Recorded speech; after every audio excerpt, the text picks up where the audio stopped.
Vita, and today I'm going to show you how to slice a melon. We're making honeydew melon jam, and in case you've never sliced a melon before, it's very simple. This is the honeydew. I sliced it in half previous to this. Took the seeds out just very easily with a spoon. It's already de-seeded. We're going to take 1/2 of the honeydew melon. I have a large sharp knife, and I'm just going to slice it into wedges, about 1 inch wide,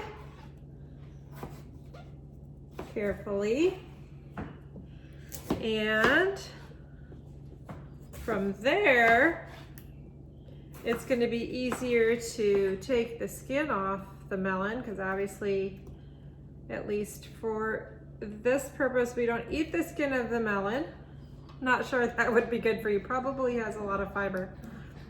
So I like to use a slightly smaller knife then to just kind of carve it out carefully, leaving the skin peel off.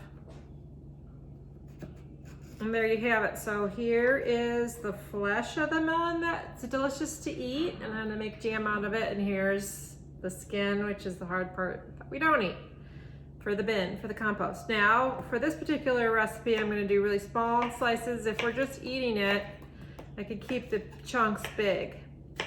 That's it. So some people, if you're just eating it, you might wanna eat it like that, like a watermelon, or cut it into pieces with the skin on, but we are kind of lazy. Even when we eat it, we like to have the skin off. So again, just carefully with a sharp, slightly bigger than a paring knife, carve it out. And this is the skin.